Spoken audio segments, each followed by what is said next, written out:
आप में से जो लोग ये सोच रहे थे कि चुनाव के नतीजे आने के बाद पश्चिम बंगाल में खेला समाप्त हो जाएगा, वो तमाम लोग गलत थे।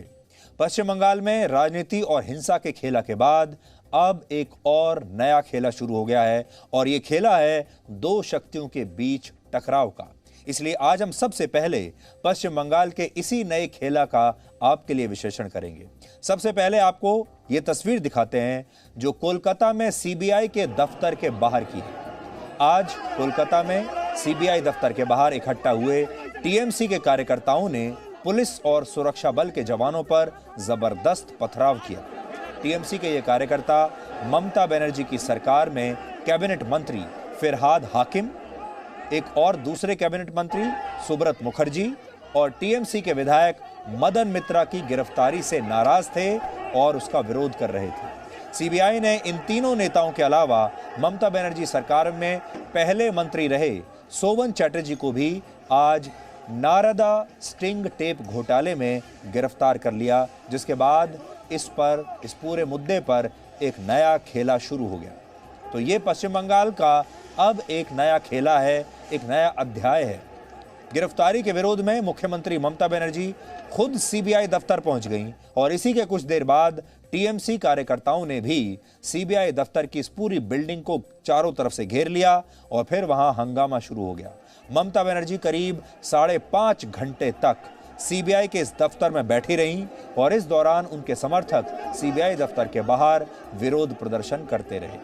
जिस समय ममता बनर्जी सीबीआई दफ्तर के अंदर थीं, उस दौरान कुछ कार्यकर्ता पुलिस और सुरक्षा बलों पर पत्थरबाजी भी कर रहे थे। इन लोगों ने वहां मौजूद सुरक्षा बलों के जवानों के साथ काफी बदसलूकी की, जिसके बाद पुलिस ने भी टीएमसी के कार्यकर्ताओं पर लाठीचार्ज किया और उस पूरे हंगामे ने एक बार फिर बंगाल में नारदा स्टिंग टेप घोटाले को फिर से खबरों में ला दिया है। आज हम आपको इस पूरे घोटाले के बारे में भी बताएंगे, लेकिन उससे पहले आप टीएमसी कार्यकर्ताओं की ये गुंडागर्दी देखिए। और ये सब कुछ हो रहा था ममता बनर्जी के सामने।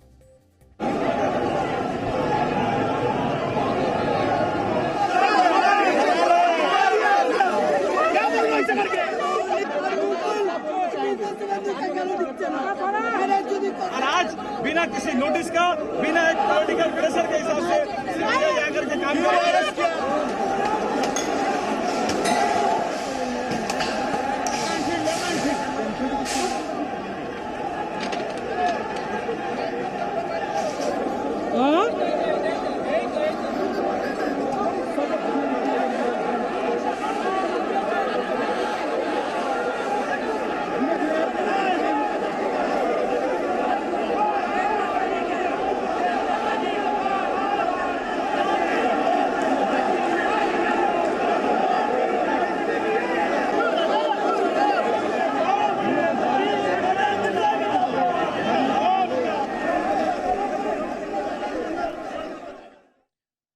ये मामला कितना बड़ा है इसे आप इसी बात से समझ सकते हैं कि 2 मंत्रियों और 1 विधायक को छुड़ाने के लिए ममता बनर्जी यानी मुख्यमंत्री ममता बनर्जी खुद 5.5 घंटे तक सीबीआई के इसी दफ्तर में बैठी रहीं। आप देखिए वो कैसे अपनी गाड़ी में वहां आ गई, पहुंच गई और सबसे पहले वो सीबीआई के डीआईजी अखिलेश सिंह से मिली और फिर दफ्तर के अंदर एक कमरे में जाकर बैठ गई। इस तरह से ममता बनर्जी ने सीबीआई के दफ्तर के अंदर ही एक प्रकार से धरना देना शुरू कर दिया। इस दौरान ममता बनर्जी ने अपने कई मंत्रियों और अधिकारियों से भी बातचीत की, मुलाकात की। महत्वपूर्ण बात यह है कि ममता बनर्जी ने घोटाले के आरोप में गिरफ्तार किए गए यानी भ्रष्टाचार के आरोप में गिरफ्तार किए गए अपने मंत्रियों और विधायक की रिहाई के लिए यह सारा धरना दिया और उन्हें ऐसा इसलिए करना पड़ा क्योंकि इस पूरे मामले की जांच के आदेश पश्चिम बंगाल के राज्यपाल जगदीप धनखड़ ने दिए थे। यानी ये नया खेला जगदीप धनखड़ और ममता बनर्जी के बीच शक्तियों के टकराव का है। ममता बनर्जी का कहना है कि सीबीआई इस तरह से किसी कैबिनेट मंत्री और विधायक को गिरफ्तार नहीं कर सकती, जबकि सीबीआई का कहना है कि उसे जांच के निर्देश सीधे राज्यपाल से मिले हैं, जिसके बाद वो अपनी कार्रवाई कर रही है। I had registered the instant case on 16th April 2017 on the orders of Honorable Kolkata High Court. It was alleged that the then public servants were caught on camera while receiving illegal gratification. Sri Firad Hakim was seen to have agreed for acceptance of bribe money of rupees 5 lakhs on camera. কেন Mukul Roy arrest হলো না, কেন Suvendu Adhikari arrest হলো না, সেই প্রশ্ন রয়ে যাচ্ছে। বিজেপির লোকদের কাউকে অ্যারেস্ট হচ্ছে না। Governor has become blood sucker. अब आपको ये बताते हैं कि क्या ये पूरी कार्रवाई असंवैधानिक है जैसा कि ममता बनर्जी कह रही हैं, या ये कार्रवाई पूरी तरह नियमों के तहत हुई है। पश्चिम बंगाल के विधानसभा स्पीकर का कहना है कि नियम यह है कि अगर विधानसभा के किसी सदस्य को कोई जांच एजेंसी गिरफ्तार करना चाहती है तो इसके लिए विधानसभा के स्पीकर की अनुमति लेना जरूरी है, क्योंकि वो मंत्री और विधायक विधानसभा के सदस्य होते हैं, इसलिए स्पीकर की अनुमति लेना जरूरी है। और अगर स्पीकर की अनुमति नहीं ली गई है तो ये फिर जो कदम होगा ये कानून के खिलाफ माना जाता है। कानून ये भी कहता है कि अगर किसी मंत्री के खिलाफ कोई कार्रवाई करनी है या उसे गिरफ्तार करना है तो इसकी अनुमति मंत्रिमंडल द्वारा दी जाती है, यानी सरकार तय करती है कि उस मंत्री के खिलाफ जांच होगी या नहीं। उससे पहले कोई जांच एजेंसी कोई कदम नहीं उठा सकती। और ममता बनर्जी इन्हीं दोनों बातों को अपना आधार बनाकर आरोपी मंत्रियों को बचा रही है। इन दलीलों से आपको यह भी लग सकता है कि सीबीआई की कार्रवाई शायद संविधान के अनुरूप नहीं है, जबकि सच्चाई क्या है अब आप ये समझिए। वर्ष 2004 में सुप्रीम कोर्ट ने अपने एक फैसले में कहा था कि अगर कोई सरकार अपने मंत्री के खिलाफ जांच एजेंसियों को कार्रवाई करने से रोकती है तो ऐसी स्थिति में कार्रवाई का फैसला राज्य के गवर्नर के विवेक पर निर्भर होगा, यानी राज्यपाल ऐसी स्थिति में फाइनल डिसीजन, आखिरी फैसला ले सकते हैं। सुप्रीम कोर्ट ने तब इस फैसले में यह बात भी कही थी कि अगर ऐसा नहीं हुआ तो सत्ता में बैठे लोग बिना परवाह किए कानून को तोड़ने लगेंगे और किसी के खिलाफ कोई कार्रवाई होगी ही नहीं। क्योंकि जब भी आप किसी मंत्री या विधायक के खिलाफ कार्रवाई के लिए जाएंगे, कोई भी जांच एजेंसी, तो वो सरकार आपको वो कार्रवाई करने नहीं देगी।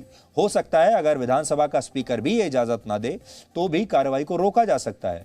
ऐसे में गवर्नर को फैसला करना चाहिए। ये स्थितियां कानून और लोकतंत्र दोनों के ही खिलाफ हैं अगर सरकार अपने ही लोगों के खिलाफ कार्रवाई को रोकती है। सरल शब्दों में कहें तो राज्यपाल का यह फैसला और सीबीआई की कार्रवाई संवैधानिक है, यानी संविधान के अनुरूप है। इसे आप पश्चिम बंगाल के राज्यपाल द्वारा जारी किए गए एक बयान से समझ सकते हैं। यह बयान उन्होंने 9 मई को जारी किया था, जिसमें उन्होंने कहा था कि 2014 में जब नारदा स्टिंग टेप घोटाला हुआ था तब गिरफ्तार किए गए ये चारों नेता ममता बनर्जी की सरकार के मंत्रिमंडल में थे और इस हिसाब से राज्यपाल को संविधान के अनुच्छेद 163 और 164 के तहत कार्रवाई की अनुमति देने की पूरी स्वतंत्रता है, क्योंकि उस समय जब ये पूरा मामला सामने आया था तब ये सभी मंत्री थे। राज्यपाल ने जिस दिन ये बयान जारी किया था उसी दिन सीबीआई को भी जांच की अनुमति मिल गई थी। बड़ी बात यह है कि राजभवन ने यह जानकारी दी कि कार्रवाई की अनुमति सीबीआई द्वारा पेश किए गए सबूतों के आधार पर दी गई है, यानी इस हिसाब से देखें तो सीबीआई की कार्रवाई असंवैधानिक नहीं है और इसलिए हमें इसे संवैधानिक शक्तियों के टकराव का खेला हम इसे कह रहे हैं। मुख्यमंत्री ममता बनर्जी के मंत्रियों पर सीबीआई की यह कार्रवाई उनकी शक्तियों के लिए एक चुनौती थी और यही वजह है कि खुद सीबीआई वो दफ्तर पहुंच गई और वहां अंदर जाकर वो बैठ गई, क्योंकि उन्हें यह लगा कि उनके नाक के नीचे कोलकाता में रहते हुए सीबीआई की इतनी हिम्मत कैसे हो गई कि वो उन्हीं के मंत्रियों को गिरफ्तार कर ले उनके सामने से और वो कुछ ना कर पाए। और वो पूरी दुनिया को दिखाना चाहती थी कि वो चुपचाप बैठने वाली नहीं है, वो जाएंगी और अपने लोगों के लिए, अपने मंत्रियों के लिए, विधायकों के लिए लड़ेंगी। और वो वैसे भी राजनीतिक रूप से एक बहुत फाइटर मानी जाती हैं। इस दौरान टीएमसी कार्यकर्ताओं ने वही किया जिसके लिए वो जाने जाते हैं। टीएमसी कार्यकर्ताओं ने आज एक बार फिर से वही किया जो वो हमारे साथ भी करते आ रहे हैं। चुनाव में भी उन्होंने हमारे साथ ये किया था, आज भी वही किया।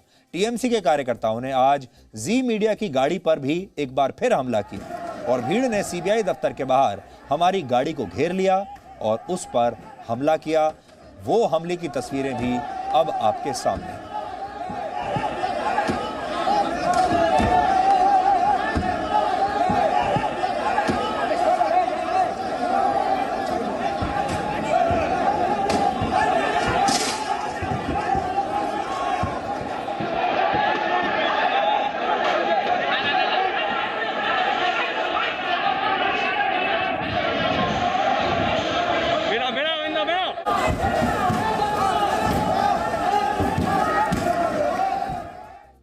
इस तस्वीर को देखकर, इस वीडियो को देखकर आपको ये अंदाजा आ जाएगा कि जी मीडिया के लोग, हमारे रिपोर्टर्स जब इस तरह की घटनाओं को कवर करने के लिए जाते हैं, खास तौर पर पश्चिम बंगाल में, तो उनकी जान को कितना बड़ा खतरा हो सकता है। और आज हम पश्चिम बंगाल की सरकार को ये कहना चाहते हैं कि वो इस तरह की घटनाओं को रोके, क्योंकि हमारे रिपोर्टर्स, जी मीडिया के लोग अब कहीं भी उनके कार्यकर्ताओं को अगर दिखाई देते हैं तो कई बार उनकी जान इसी तरह खतरे में आ जाती है और किसी दिन कोई बहुत बड़ी दुर्घटना हो जाएगी। इस खेला के पीछे का खेला क्या है, अब वो आप समझिए। आखिर ये नारदा स्टिंग टेप का मामला है क्या, जो तृणमूल कांग्रेस का पीछा ही नहीं छोड़ रहा है। ये बात आज की नहीं है, बहुत पुरानी है।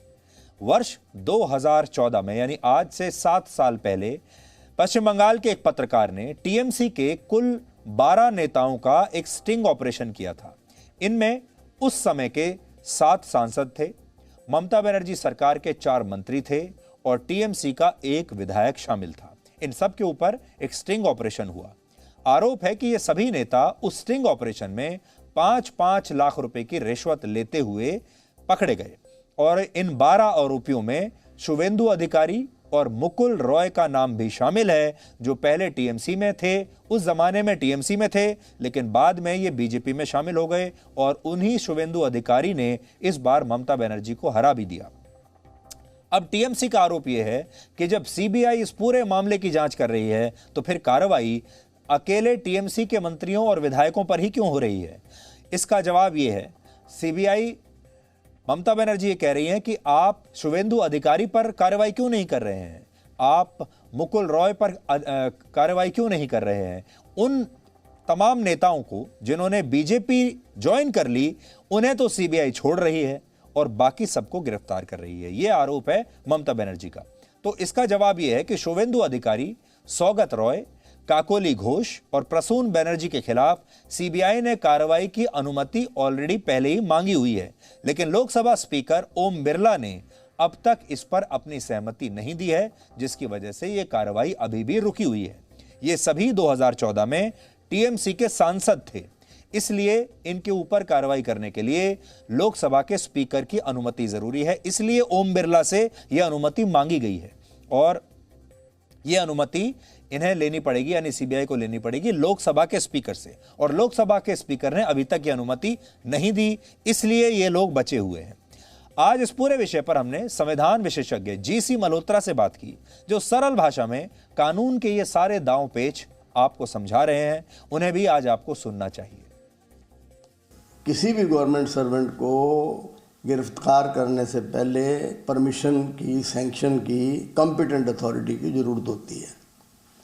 अब मिनिस्टर के लिए कॉम्पिटेंट अथॉरिटी जो है वो गवर्नर है, तो गवर्नर की परमिशन इस केस में, जैसा कि मैं देख रहा हूँ, ऑलरेडी उन्होंने दे दी है इसकी परमिशन, गवर्नर ने। क्योंकि ये परमिशन इसलिए चाहिए होती है कि कई दफ़ा उनकी जो इज्जत के ऊपर आ जाता है, मान लीजिए कुछ ऐसा वेक्सिशियस या फॉल्स चार्जेस लगा के किया और बाद में वो गलत भी चाहे निकल आए, मिनिस्टर की जो है ऊंचे पद पे है, गवर्नमेंट सर्वेंट है, उसकी तो फिर फजीयत हो गई, बेइज्जती तो हो ही गई उसकी। और इसलिए जो कॉम्पिटेंट अथॉरिटी होती है, इस केस में गवर्नर है, वो देख लेते हैं कि भाई मोटे मोटे तौर पे प्राइमा फेसी केस बनता है तो वो परमिशन दे देते हैं। और इस केस में, जो वेस्ट बंगाल के केस में जो मंत्री हैं, उनके केस में मैं देख रहा हूँ कि गवर्नर साहब ने परमिशन दे दी है। तो कॉन्स्टिट्यूशन यही कहता है कि किसी भी गवर्नमेंट सर्वेंट को प्रिवेंशन ऑफ करप्शन एक्ट के अंदर अगर आप पूछताछ करें या गिरफ्तार करें तो कॉम्पिटेंट अथॉरिटी की परमिशन चाहिए। इस केस में उन्होंने ले ली है। अब इस खबर का लेटेस्ट अपडेट आपके लिए यह है कि नारदा स्टिंग केस में गिरफ्तार हुए टीएमसी के इन चारों नेताओं को अदालत ने अंतरिम जमानत आज शाम को दे दी है और भारत के इतिहास में ऐसा बहुत ही कम देखने को मिलता है। हालांकि इन नेताओं को जिस आधार पर जमानत मिली है वो आधार भी बड़ा दिलचस्प है, इसलिए ये मत सोचिएगा कि अदालत को ये लगा कि इनके साथ नाइंसाफी हो रही है या सीबीआई का केस मजबूत नहीं है इसलिए इन्हें जमानत दे दी। ऐसा नहीं है। सीबीआई की विशेष अदालत ने आज इन नेताओं को जमानत देते हुए ये कहा कि जेलों में इस समय कैदियों की संख्या बहुत ज्यादा है क्योंकि कोरोना काल चल रहा है और इससे इन नेताओं को कोरोना हो सकता है। यानी कोरोना के इस समय में जब जेलें पहले से ही भरी हुई हैं कैदियों से, ऐसे में इन नेताओं को जेल में रखना सही नहीं होगा, इन्हें कोरोना का संक्रमण हो सकता है, इसलिए इन्हें जमानत दी जा रही है। और इन सभी आरोपियों को जांच में सीबीआई का सहयोग करना ही होगा, यह अदालत ने कहा है, और 15 दिन में एक बार जांच अधिकारियों के सामने पेश भी इन्हें होना होगा। तो ये कहकर आज अदालत ने इन सबको अंतरिम जमानत दे दी, इसलिए सारे नेता जेल जाने से अभी बच गए हैं। और नारदा स्टिंग की जो हम आपको बात बता रहे थे, नारदा स्टिंग आपको याद होगा 2014 में हुआ था। उसमें एक पत्रकार एक बिजनेसमैन बनकर गया था और उसने कहा था कि हम पश्चिम बंगाल में निवेश करना चाहते हैं, आप निवेश करने में हमारी मदद कीजिए। और उसने कहा था कि हम बहुत बड़ा निवेश करेंगे और उसके बदले में इन सारे मंत्रियों ने कहा कि हम आपकी मदद करेंगे। और उस मदद के बदले ये मंत्री कैमरे पर पैसा मांग रहे थे और पैसा लेते हुए भी इन्हें दिखाया गया, ऐसा नारदा का दावा था। उसके बाद इस पर पूरी कार्रवाई शुरू हुई, एफआईआर दर्ज हुई और सीबीआई ने इस पूरे मामले की जांच शुरू की और अब इन्हें गिरफ्तार किया गया है। आज जो कुछ हुआ इससे साबित होता है कि चुनावों के नतीजों के साथ ये मामला निपटा नहीं है, ये मामला लंबा चलेगा। ममता बनर्जी शायद ये सोच रही थी कि चुनाव में जीत के साथ ही ये सब खत्म हो जाएगा क्योंकि उनकी सरकार दोबारा बन गई, तो ये मामला अब काफी लंबा चलेगा और ये इस तरह का जो खेला है आपको अक्सर पश्चिम बंगाल से ऐसे ही देखने को मिलता रहेगा।